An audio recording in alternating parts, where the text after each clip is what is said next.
গতদিনে যে আলোচনাটা হয়েছিল, যে আজকে সে আলোচনা উঠে এসেছিল, আজকে অর্থাৎ আগামীকাল ওনারা বলেছিল, অর্থাৎ আজকে এটা ফাইনালাইজড হয়ে যাওয়ার কথা। কিন্তু আমাদের যে আইএসএফ এর যে কোর সিট গুলো আছে আজকে এখনো পর্যন্ত ফাইনালাইজড হয়নি। তারা আরো কয়েকটা দিন সময় চেয়েছে।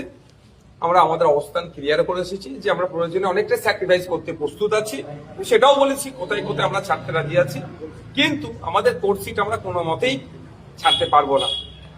দু একটা দিন টাইম চেয়েছে, বৃহত্তর স্বার্থের কথা মাথায় রেখে আমরা আরো কয়েকটা দিন অপেক্ষা করছি।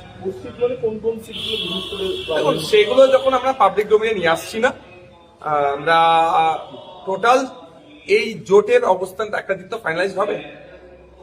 সেই সময় আমরা কতটা চেয়েছিলাম, আমাদের কোন কোর্সিট গুলো চেয়েছিলাম, কি হয়েছিল সে বিস্তারিত না, ওই সংখ্যা এখন আমরা বলবো। একটা বিষয়, যখন বিজেপি তৃণমূল তারা প্রায় প্রার্থী তালিকা প্রায় চূড়ান্ত করে ফেলেছে, সেখানে এখনো বামেদের সঙ্গে আপনাদের এখনো জোটটা নিয়ে এখনো জটিলতা। আমরা তো এসে গেল, হ্যাঁ আমরা চাইছি স্পিড আপ হোক, কিন্তু আলোচনা থাকবেই। আমাদের পার্টির মধ্যেও যেমন আলোচনা আছে, গণতন্ত্র পরিবেশ আছে, বামেদের মধ্যেও সেটা আছে, সেটা তারা বারবার বোঝাচ্ছেন। আমরা কিন্তু এটা বারবার বোঝানোর চেষ্টা করছি যে এটা স্পিড আপ হোক। তবে বৃহত্তর স্বার্থের কথা মাথায় রেখে বিজেপি তৃণমূল তো আলাদা নয়, তারা ভাগ করে নেওয়ার চেষ্টা করছে। ঠিক যেভাবে 2021-এ এনআরসিসি এর ভয় দেখিয়ে পার করেছে, এবার এসআইআর এর ভয় দেখিয়ে পার করার চেষ্টা করবে। আমরা তো ওই রাজনীতি করি না, আমরা মূল্যবোধের রাজনীতি করি। মানুষকে শিক্ষা, স্বাস্থ্য, কর্মসংস্থানের যে বেহাল দশা বাংলা, তার পরিবর্তন করতে হবে। একটা শিক্ষিত ছেলেরা একটা চাকরি তুলে দিতে হবে। শ্রমজীবী মানুষের শ্রমের মূল্যায়ন হচ্ছে না, কৃষকরা উৎপাদিত ফসলের দাম পাচ্ছে না, হসপিটালে গেলে সরকারি ট্রিটমেন্ট পাচ্ছে না, আপনার স্কুলের টিচার না।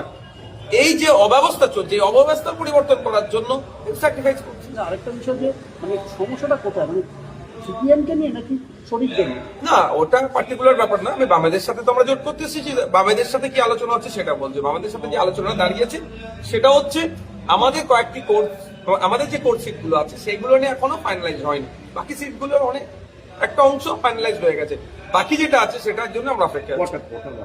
সেই সংখ্যাটা এখনো বলছি কবের মধ্যে মোটামুটি আশা করতে ওরা একটা দুটো দিন টাইম চেয়েছে, আর কয়েকটি দিন টাইম চেয়েছে, হলেই হয়ে যাবে।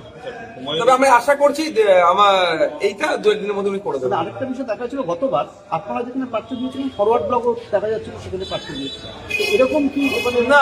ওইগুলো তো হবেই না, এবারে হওয়ার কোনো প্রশ্ন আসছে না।